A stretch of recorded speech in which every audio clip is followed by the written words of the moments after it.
Assalamualaikum warahmatullahi wabarakatuh. Perkenalkan, nama saya Nuridinia Putri dengan NIM 2409680.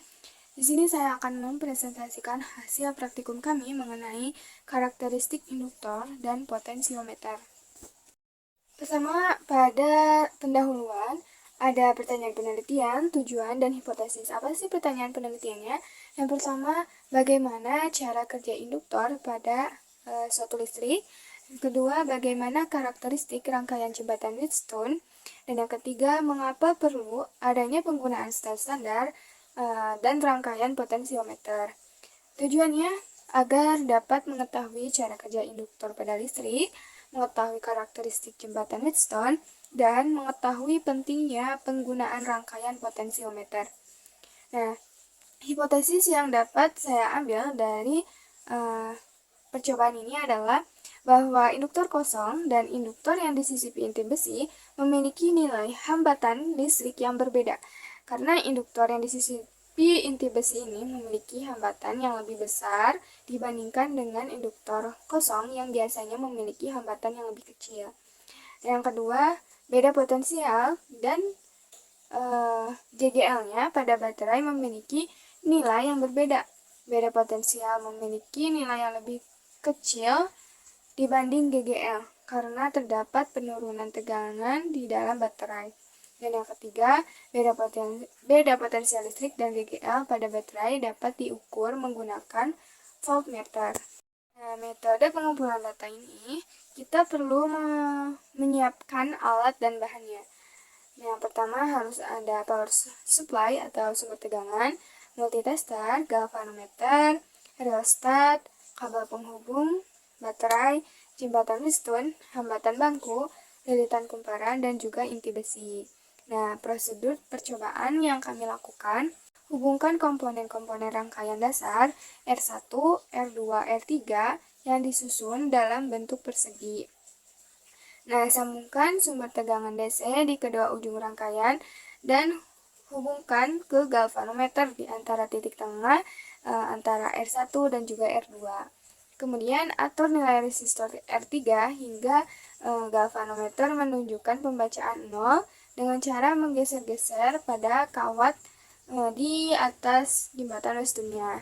Nah, ulangi langkah tersebut dan catat L3 dan L4-nya dihitung dari sesudah galvanometer menunjukkan 0. Dan percobaan keduanya tuh tambahkan inti besinya, tetapi langkah-langkahnya tetap sama untuk menjawab klaim atau jawaban dari research question pertama. Jadi, cara kerja induktor itu yaitu ketika pertama kali dihubungkan ke sumber tegangan DC, induktor akan menunjukkan resistansi yang tinggi terhadap perubahan arus. Nah, hal ini disebabkan karena adanya GGL balik yang diinduksikan oleh perubahan flux magnet. Ketika arus mencapai nilai yang konstan atau stabil setelah waktu yang cukup lama, dan pada kondisi ini GGL balik akan menjadi 0 sebab sudah tidak ada lagi arus yang mengalir. Nah, kemudian jawaban dari research question yang kedua, jadi karakteristik jembatan Wheatstone itu kombinasi 4 resistansi yang dihubungkan untuk memberikan nilai pusat yang 0. Nah, jembatan Wheatstone ini dikembangkan oleh Charles Wheatstone yang dapat digunakan untuk mengukur secara akurat nilai resistansi yang tidak diketahui atau sebagai sarana mengkalibrasi alat ukur seperti voltmeter, ampermeter dengan menggunakan resistansi variabel. Nah, untuk jawaban dari research question ketiga, mengapa sih perlu adanya penggunaan standar dan rangkaian potensiometer dapat mengukur tegangan tanpa menggambar arus. Jadi, ketika digunakannya standar atau rangkaian potensiometer memungkinkan pengukuran tegangan tanpa menggambar arusnya. Nah, yang kedua dapat digunakan sebagai kalibrasi yang akurat dalam suatu rangkaian potensiometer. Standar yang digunakan juga untuk membangun skala tegangan yang akurat. Nah, pada hasil data pengamatan, saya membuat tabel yang ada di sebelah kiri itu ada hambatan bangku. Hambatannya tuh diukur dengan multitester. Nah, yang diperoleh 5, 13, 16, 20, 21. Nah, sumber tegangannya yang di power supply kami memutarnya di 2,5. Nah, kemudian kita harus mencari L3. Nah, L3 yang dapat kita cari itu dari si kabel yang sudah di kawat yang sudah 0, hitung dari posisi kawat yang sudah 0 itu sampai ke ujung kawat jembatannya, itu L3 dalam cm. Nah, kita harus merubahnya dalam meter.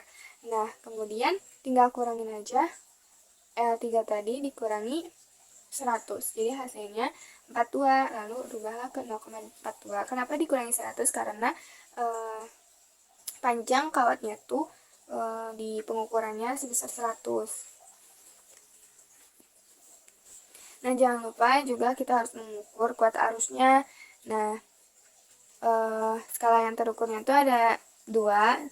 Kami menggunakan skala maksimumnya itu 5 dan batas ukurnya 0,05. Sampai ke bawahnya pun menghitungnya sama. Dan jangan lupa kita harus mencari R2-nya. R2-nya itu diperoleh dari hambatan bangku dikali dengan L3 dibagi dengan L4.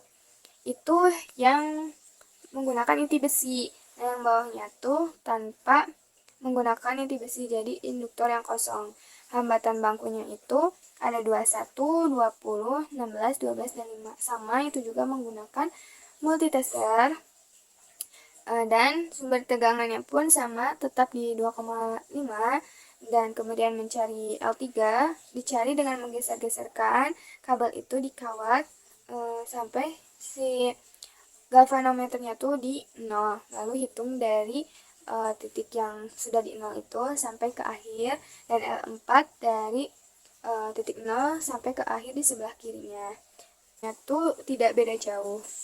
Nah, kita juga harus mencari R2-nya sama di kita harus mencari GGL. Nah, GGL2 itu GGL yang sudah kita peroleh dari galvanometer pada baterai sebesar 1,527 dan 1,26. Nah, AC itu jarak dari yang sudah mencapai titik 0 sampai ke akhir sebesar 27. BC pun sama dari titik 0 sampai ke akhir sebelah kirinya sebesar 73. Nah, GGL itu dari GGL 1 dibagi dengan GGL 2 dikali dengan AC per AC aksen.